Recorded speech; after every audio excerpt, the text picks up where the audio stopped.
welcome to Jumping into Solutions, episode number 5. Today we're going to be talking about electric vehicles. I'm here today with Mary Frances Kelly Poe, who has graciously allowed us to come into her garage and see her brand new Chevy Bolt, which is amazing. Hi, Frances. Hi. Mary Frances. So tell me about your Bolt. Your electric vehicle. This is the third one that I've owned, the second Bolt that I have owned, and I don't ever want to own a gas vehicle again. I love the fact that they're very quiet. This one's very sporty. I've been warned that I might get picked up by the police because I'm red. I'm more concerned about everybody in town knowing that I'm driving a red car and where I'm going with my red car, and then hearing about it later. So basically, how does the electric vehicle work?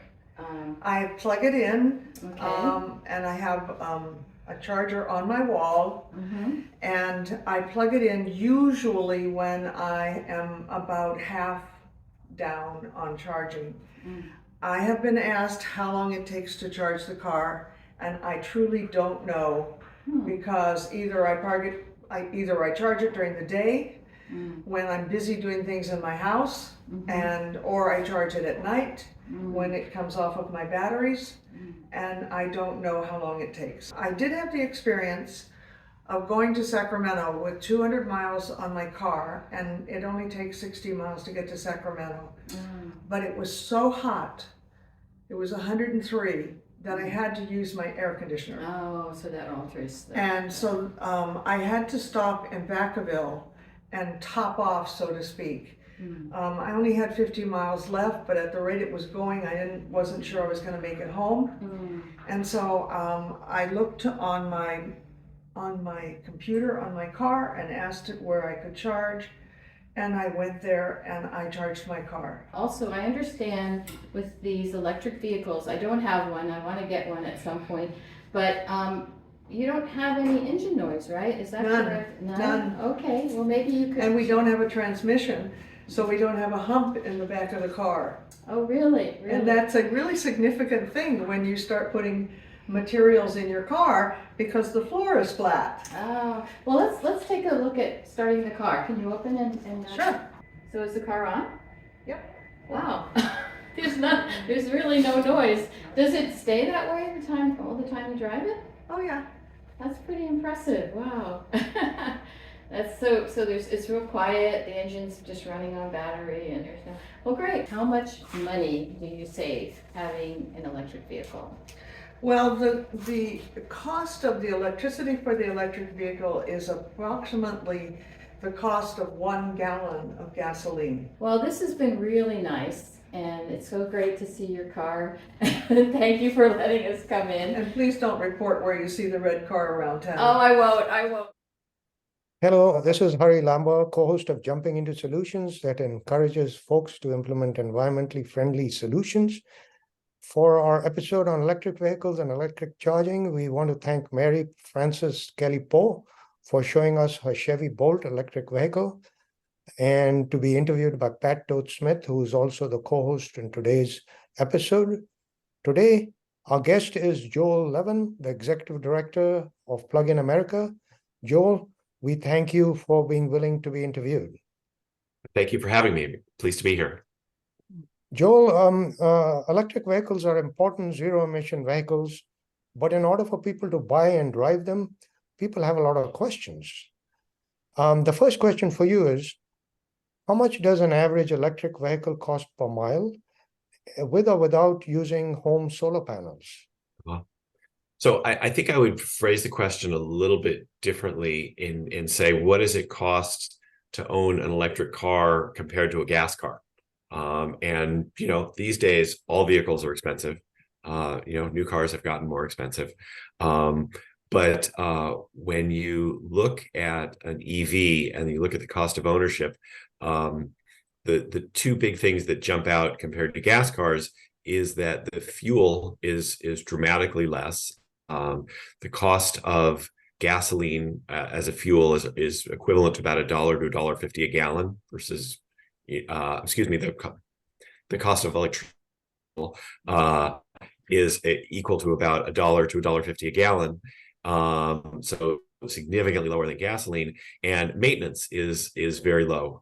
Consumer Reports did a study on electric vehicles, and they found that the cost of maintenance is about half for an EV compared to a gas car. So when you take those things into account, and they look at the sticker price of electric vehicles can be a little bit higher than gas cars, but there's a lot of different incentives that you can get. And so when you put all those things together, the sticker price, the incentives, the savings in fuel, the savings in maintenance, the total cost of ownership of an EV is less than a gas car today. It's significantly less than a gas car. So in fact, Consumer Reports did a study, I love to haul this out, where they compared gasoline cars and electric cars, total cost of ownership, apples to apples, equivalent cars, and they found that the EVs are cheaper, not a little bit cheaper, but a lot cheaper. So for example, they looked at a Toyota Camry versus a Tesla Model 3, which are roughly equivalent cars in terms of like size and capacity. And they found that over the total cost of ownership, the Tesla was $12,000 cheaper than the Camry. Like, really? Tesla's cheaper than a Camry? So it's very shocking, but it's because when you own it for a long time, over the total cost of total time that you have the car, the difference in maintenance, the difference in fuel makes a huge difference for the ownership. So hopefully that answers your question. Compared to last year, 12 months ago, haven't the costs of electric cars actually come down? Yes, they've come down a lot. So I think that a year ago, the average new EV was selling for about $65,000. There was a point when the manufacturers really spiked up the prices, and now it's down to about 51. So it's come down quite a bit. That's interesting because in the video, Mary Frances got an incredible deal on the Chevy Bolt, and I know that was ranging in, I guess, 30,000 range or 28,000 range. It was very, very low, which is kind of amazing. I don't know if that's still the case, but well, thank you. I was going to ask you, thanks again for being on our show here. What is the average? Let me just jump in and say the Bolt is one of the best deals on the market. The Bolt is still very reasonably priced, and it's a great deal particularly when you add in the tax credits. It's a great value. And it's quite beautiful. Hers was bright red, so that was amazing. So what is the average range of an electric vehicle on a charge? And are there different ranges based on the size of the batteries, or is there different charging levels too? Is there like a charging level 1 or 2? So that would help me to understand it better. Sure. So modern EVs that are being sold these days, what's most common is a lot of manufacturers have sort of 2 different price points and 2 different battery sizes. Not universally, but I'd say what's common is you'll see there's a number of them that are around 250 and then a number that are around 300. So that's pretty common. A lot of manufacturers have one model that's 240, 250, something like that, and another one that's like 300, 310. So those are kind of the most common. There are some that go higher. There are like the Tesla has cars that go up over 400, and Lucid has one car now that goes over 500. But those are luxury cars that are a lot more expensive. But I'd see in kind of a normal price range, you can find cars up to about 320 or so. And then at the low end, there's some that are maybe 210 or 220. It would be about the lowest you'd find. There's not really much below that, but 250 to 300 is kind of the most typical. Mm-hmm. Wow. Okay. So on a charge, how do you know how long it takes to charge on the average vehicles, and what are the charging levels? Is that impacted by the time, or can you clarify that a little more? Yeah, so there's 3 different types of charging. There is level 1 charging, which is basically just a regular wall outlet, 110 volts, that every EV can take. So you can plug in any EV to a wall, and that for most cars will get you about 40 miles of charging overnight. So let's say, for example, that your daily commute is less than 40 miles and you want to plug it at home on just a regular wall outlet. That'll work for your normal daily driving. It's slow, but it's for like overnight charging. You don't want to like stand there and wait for it to charge. It would be sort of, inconvenient. So that's level one, which all cars have. And then level two is like a 220 outlet. And that's most people, it's pretty common, have like a level two charger in their driveway. Wow, thank you. For the level 2 charger, does one need to get a charger installed in the home? Usually, yes. At a minimum, you need a 220 outlet. So some cars will plug directly into a 220 outlet, which is kind of like the same outlet that you plug a dryer into, or like a heavy duty air conditioner at your house. So at a minimum, you would need an electrician to run a 220 line out to where your car is. Some cars can plug straight into it, but some of them will need a charger, which is basically just, it has sort of like special safety equipment on it that allows you to more safely connect to a 220 outlet. And there's many different chargers available on the market. If you go to our website, plugstar.com, there's actually a search function. You can see all the different home chargers that are available in the market. And mostly you can order them straight from the manufacturer, or you can get them on Amazon or Walmart. Mm-hmm. Well, thank you. That's so great. There's a lot of people that come up when I start talking about electric vehicles and solars. They mention the lithium battery issue. Can you go over the advantages of owning an electric vehicle as opposed to a gas, and maybe address the lithium issue a little? Sure. So the lithium issue, the oil companies love to trot this out. This is their favorite thing that they get people talking about. So all cars are made out of metal, and metal has to be mined. And so there is some environmental impact to every car. And if you want a perfect means of transportation, you should walk, or ride your bike. So EVs, because they have these big batteries that are heavier and have a lot of lithium and other minerals in them, there is mining associated with that. And that mining is dirty. Mining, creates an environmental impact.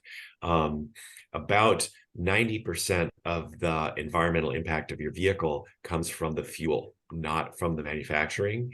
And electricity is so dramatically cleaner than gasoline that really dwarfs the additional manufacturing impact of making an electric vehicle, particularly if your electricity is coming from solar or other renewables. So it doesn't compare. When you look at the thousands of gallons of gasoline that a gas car consumes over its life, that has to be shipped halfway around the world and through this enormous supply chain and big environmental footprint, that dwarfs the additional impact of the lithium or other minerals that have to come in the battery.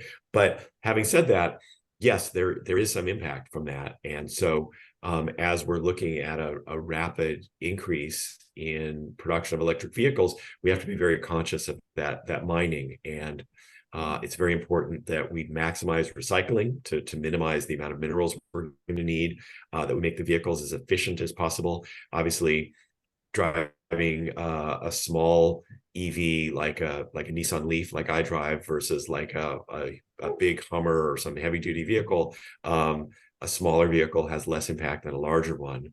And then for what mining there is, we need to be very conscious that it's done with the least environmental impact as possible. But yes, there's going to be some additional mining, but when you compare that to petroleum, it just doesn't compare. It's apples and oranges. Yeah, Joel, Biden has in the Inflation Reduction Act said that they add 500,000 charging stations around the US. In terms of the greenhouse gas emissions and the air pollution aspects, what are the advantages of electric vehicles? Well, the difference is you're switching from gasoline to electricity. Gasoline, the whole petroleum infrastructure we have here on Earth is probably the single biggest and messiest things that humans do. When you imagine, petroleum wells, oil wells all over the world in deep seas and in so many countries around the world, and then it needs to be shipped across the oceans and refined, and a big chunk of the energy is lost in refining and then has to be delivered to gas stations. That's just an enormous footprint. And when you compare that with electricity, which is generally locally produced, electricity is not shipped across an ocean. For many EV drivers, you make it on your roof. That's very common that EV drivers will have solar panels on their roof and they use it to charge their cars. And, when you contrast that with the big impact of petroleum, the difference environmental impact is tremendous. And then also the economic benefits of it as well. So all of that money that we spend on gasoline, instead of being sent overseas and fueling oligarchs and foreign wars, is being spent in your communities with electricians and solar installers and your local utility, and many utilities are owned by their local cities. So all that money is staying in your community instead of being sent around the world for a variety of sort of not very positive things. So both the environmental and the economic impacts are really tremendous. Okay. We getting onto the costs of things. What kind of rebates are out there available and for purchase and leasing and for both new and used cars? Can you shed us some light in that, and maybe touch on repair costs at the same time too? Sure. So there are the biggest incentive is the federal tax credit, which is $7,500, or I should say up to $7,500 for a new vehicle, and up to not everyone is eligible for it. So there's a lot of details with the federal tax credit. It is easier to get if you lease a car than if you buy a car. So if you buy a car, there's a number of rules. In particular, it has to be manufactured in North America, which eliminates a lot of vehicles. If you lease it, it's much more flexible. And then for used vehicles, as I said, it's $4,000. And one great thing about the tax credit is that starting January 1st of 24, it will be available on the hood. So essentially it stops becoming a tax credit and becomes like an incentive at the point of purchase. They're changing how it's administered. Then many states have incentives as well, a couple $1,000s on top of that. And then a number of like cities and utilities also have incentives either for new or used vehicles or sometimes for chargers. What I would suggest is that people go check out our website, so plugstar.com. And if you go to the incentives page and plug in your zip code, it can tell you exactly what you're eligible for. So in addition to the federal tax credit, it can show you what other incentives based on where you live people are eligible for, because there's a zillion of them all, depending where you live around the country. That's great. That's great. And the repair costs, I guess, are a lot less when you go and try and get things fixed, right? Because you have much fewer parts and you don't have this complicated gasoline and diesel engine, right? Yes, that's right. So as I mentioned, Consumer Reports did this great study maybe a year ago where they found that repair costs were about 50% for an EV compared to a gas car. But I got to be honest, I don't even know how it's that high, because I have a 2015 Leaf, as I mentioned, and we have to like change the tires and rotate the tires, and that's about it, wiper fluid. EVs, when you think of all of the things that go wrong in a gas car, the spark plugs, oil changes, there's all of these moving parts that all wear out with friction over time. EV just doesn't have any of those. I mean, EV at its heart, the technology is very simple. It's a battery, an electric motor, and a set of wheels. So there's very few moving parts to wear out. So That's EVs are particularly attractive for people who hold their cars a long time. So people who either buy used cars or they get a used car and they're like, they get a new car and they're like, I'm going to keep this car for a long time. EVs are particularly great for that kind of scenario because, as you know, with a gas car, as it gets older, all those things start wearing out. You start replacing things more and more often until you get sick of it. With an EV, that just doesn't happen. Yeah, that's pretty amazing.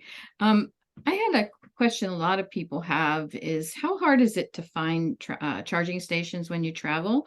And if you have a Tesla, can you use like other charging stations, or if you don't have a Tesla, can you use a Tesla station when you travel? Right. So there's in the United States, there's basically two charging networks that kind of live in parallel. There's the Tesla network, which is Tesla's proprietary network. It's run by Tesla, and it's only open to Tesla drivers. As of today, no one can use it except Tesla drivers. And it not just, and they call it their superchargers. They call it the supercharger network. And it's not just that it has a different type of plug. It also, you need to have an account on the Tesla system to use it. You don't use any kind of card. Basically, when you have a Tesla and you pull up and you plug in, the charger recognizes your vehicle and it just starts fueling, and then it adds it to your tap at the end of the month. So that's the Tesla network. If you have any other vehicle, if I pull up to a Tesla, not only my plug won't work, but the system won't recognize me. So then separate from that, there's the public charging network, which is composed of many separate private companies, just like the network of gasoline stations, if you will, in the US. There's probably 4 or 5 major networks, and then there's dozens of smaller ones. And those are both fast charging and level 2 charging. So again, fast charging is what you'd find kind of along highways when you've got 20 or 30 minutes and you want to get going. Level 2 charging is more if you're going to be there for a few hours, and it's slower and it's a little bit cheaper too. And so Tesla drivers generally can use all of the public charging network. They have like little converters where they can use the public network, but other cars cannot use the Tesla network. However, that is going to be changing next year. As you've probably heard, most of the manufacturers have announced partnerships with Tesla, that they're going to start using the Tesla standard sometime next year. Ford was the first one to announce it, and then like all the others have been steadily announce it. None of them are out there yet, but that's coming. And the Tesla standard is also called NACS, North American Charging Standard, NACS. So a lot of manufacturers say, starting with our 24 models, you'll be able to use the NACS standard. So that's the Tesla network. And people are excited about that because generally the Tesla network is considered to be very, very reliable compared to the public network. There's some of the public chargers have had problems with reliability or the ability to use your credit card, or they're broken. They still work. I don't want to say that they're not functional. Millions of people are using them every day, but the Tesla network has a higher reputation for reliability. Well, thank you. That's so great. Yeah, I know there is a company called PlugShare, which does have all the available public charging stations. So, and we also, I'm just going to mention, we have a website, jumpingintosolutions.com, where we're going to list information about the PlugShare, and we'll probably have your website on there also, so people can reach your information easily from there. So do you have any final words about EVs, or do you like driving one? So the great thing about EVs is, in addition to being better for the environment, for climate change, for local air quality, they're more fun to drive. People love driving their EVs. Because they're powerful. EVs have maximum torque from a standstill. So, when you're driving a gas car and you floor it with the accelerator, there's this big kind of, and then it kind of takes off after it sort of jerks out of there. EVs don't do that. EVs, it's just like this quick, smooth acceleration. So EVs are more fun to drive. It's not like, oh, I'm eating my broccoli, I'm being punished by driving this Enviro car. People like them better. There's lots of people who could care less about the environment and they still drive EVs because they're hot cars. They're fun cars to drive. So for someone who's never been behind the wheel of an EV, that might be kind of a shock. They're more fun to drive. They're more convenient because you wake up every morning and you're fully fueled, you're fully charged, instead of having to go hunt for gasoline. Once you haven't been to a gas station for 6 months, you suddenly realize that like you don't miss it. And if you forget how much gasoline costs, and that's kind of a pleasure. And you have to like sneak into gas stations if you want to buy a donut or get your car washed or something. So they're more convenient. There's the savings in maintenance is real. You'll notice that you spend a lot less time visiting garages than you used to. So it's convenience and money that you're saving. So thank you. I just want to add that this episode is on our also on a podcast. It's on Spotify. Just put in Jumping Into Solutions and all our episodes come up. So I wanted to thank you. Harry, do you have any last words before we sign out? Well, with this age of high gas prices, I think it's going to be great for the pocketbook, and I'm looking forward to my first electric vehicle too. And so, Joel, we want to thank you for being with us today and hope that this episode will convince many people to buy or lease and drive electric vehicles.